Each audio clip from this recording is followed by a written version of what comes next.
شریف فرما علماء کرام اور شعراء نظام اور تمام حاضرین مجلس اور پردے میں بیٹھی ہوئی میری ماں و بہنوں، السلام علیکم ورحمۃ اللہ وبرکاتہ۔ اپنے اندر بیداری پیدا کیجیے اور اسلام کا جواب تیز آواز میں دیجیے، السلام علیکم۔ وعلیکم السلام۔ الحمدللہ رب العالمین والعاقبۃ للمتقین والصلاة والسلام علی محمدہ وآلہ واصحابہ اجمعین، اما بعد فاعوذ باللہ من الشیطان الرجیم، بسم اللہ الرحمن الرحیم۔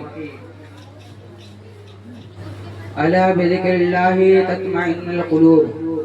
صدق اللہ العظیم وصدق رسوله النبي الأمين المتين المبين المحين الكريم، ونحن على ذلك لمن الشاهدين والشاكرين، والحمد لله رب العالمين، آمین آمین یا رب العالمین۔ محمد مصطفیٰ صلی علیہ کی آج محفل ہے، محمد مصطفیٰ صلی علیہ کی آج محفل ہے، حبیب کبریا صلی علیہ کی آج محفل ہے،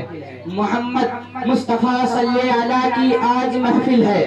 حبیب کبریا صلی علیہ کی آج محفل ہے۔ فرشتے عالم بالا سے سن کر یہ کہتے ہیں، فرشتے عالم بالا سے سن کر یہ کہتے ہیں، چلو نور خدا صلی علیہ کی آج محفل ہے۔ حاضران ملت اسلامیہ، آئیے سب سے پہلے سبز امت میں آرام فرمانے والے آقا مولا سید ابرار و خیار شہنشاہ وقار دونوں عالم کے ولین فضل بہار رہبر اعظم قائد اعظم نیر اعظم جناب احمد مصطفیٰ محمد مصطفیٰ صلی اللہ تعالی علیہ وسلم کی بارگاہ میں درود شریف کی ڈالیاں نچھاور کریں اور بآواز بلند پڑھیں، اللہم صلی علی سیدنا شفیعنا حبیبنا مولانا محمد بارک وسلم، صلی علیہ الصلوۃ والسلام علیک سیدی یا رسول اللہ صلی اللہ تعالی علیہ وسلم۔ برادران ملت اسلامیہ،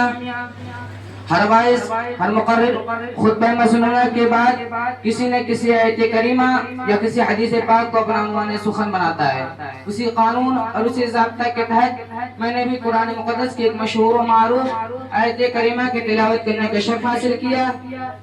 اور اسی کو اپنا عنوان سخن بنایا۔ برادران ملت اسلامیہ، ابھی میں نے جس آیت کریمہ کی تلاوت کرنے کا شرف حاصل کیا، اللہ تبارک و تعالیٰ اپنے کلام مقدس میں ارشاد فرماتا ہے، الا بذکر اللہ تطمئن القلوب، اللہ کے ذکر سے دلوں کو چین و سکون ملتا ہے۔ برادران ملت اسلامیہ، آج ہر طرف بے چینی ہی بے چینی پائی جا رہی ہے، ہر طرف پریشانی ہی پریشانی پائی جا رہی ہے، کوئی ملک ہو یا شہر،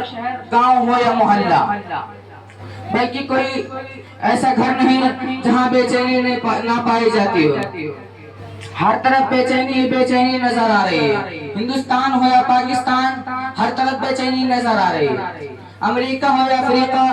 ہر طرف بے چینی نظر آ رہی ہے، دنیا کے کسی گوشے میں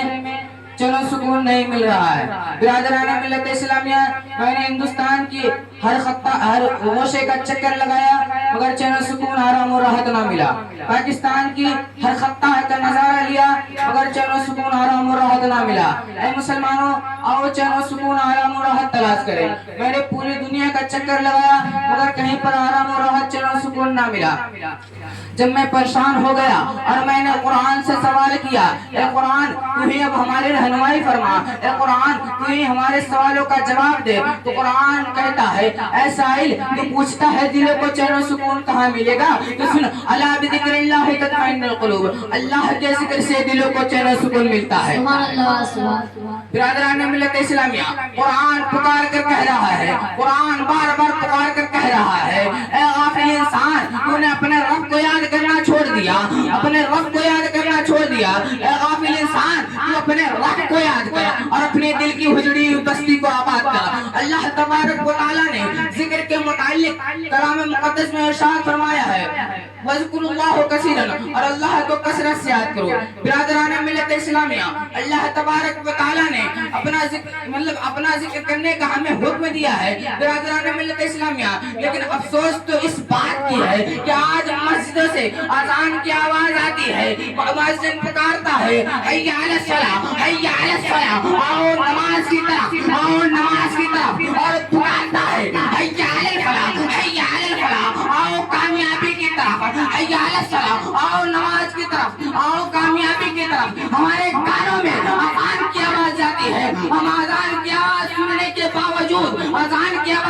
کے باوجود اپنے کاموں میں مشغول رہتے ہیں، ہم اپنے کاموں میں مشغول رہتے ہیں، ہمیں اپنے کاموں سے چھٹی نہیں ملتی، اور کچھ لوگ تو ایسے ہیں جو چوراہے پہ جا کر کے گپے لگاتے ہیں، ناشتہ کرتے ہیں۔ برادران ملت اسلامیہ، مؤذن پکارتا ہے حی علی الصلاۃ حی علی الصلاۃ، ہمارے کانوں میں اذان کی آواز جاتی ہے، مگر ہم نماز کی طرف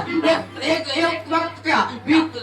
نظر نہیں کرتے، ایک وقت بھی نظر نہیں کرتے۔ ہمارے کانوں میں اذان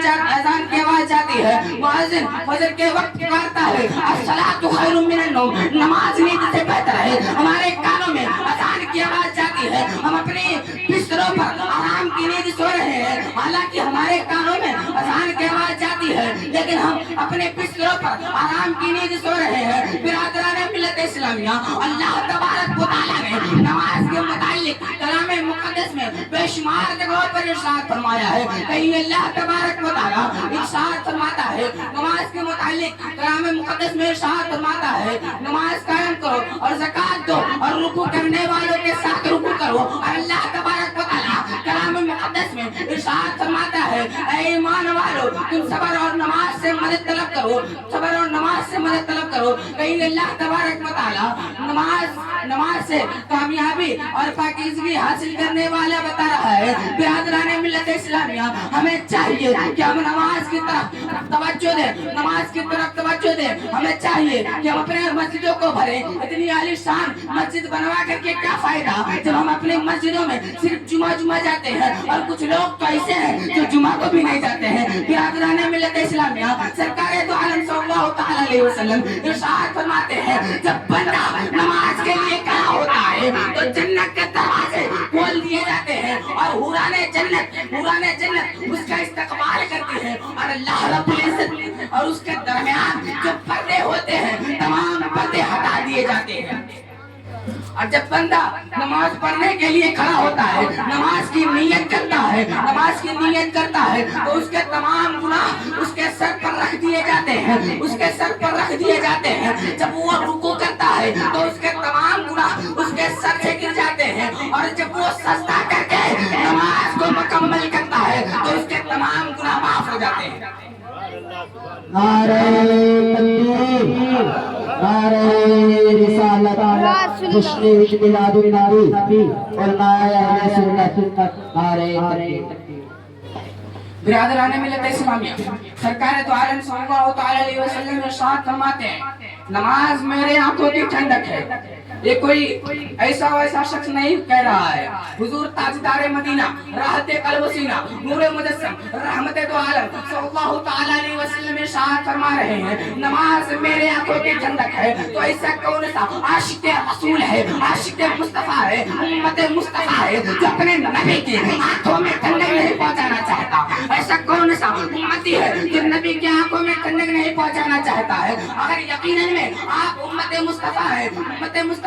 مسلم ایمان والے ہیں، مسلمان ہیں، تو ہمیں چاہیے کہ ہم اپنے مسجدوں میں جا کر کے اللہ کی عبادت کریں، کیونکہ اللہ تبارک و تعالیٰ نے کلام مقدس میں نماز کا ذکر بے شمار جگہوں پر فرمایا ہے، اور اس نے کہا ہے کہ اے ایمان والو تم صبر اور نماز سے مدد طلب کرو۔ یہی وجہ ہے کہ سرکار مدینہ، راحت قلب و سینہ، نور مجسم، رحمت دو عالم صلی اللہ تعالی علیہ وسلم کے سامنے جب کوئی مشکل عمل یعنی مشکل فعل، کوئی مشکل کام پیش آتا تو سرکار مدینہ، راحت قلب و سینہ، نور مجسم، رحمت ادا کرنے کا حکم ہوا تو میں نے انکار کیا، مجھے جہنم ملی، مجھے کہیں پر بھی جگہ نہیں ملی۔ برادران ملت اسلامیہ، آپ غور کیجئے، اللہ تبارک و تعالی کلام مقدس میں ارشاد فرماتا ہے اے ایمان والو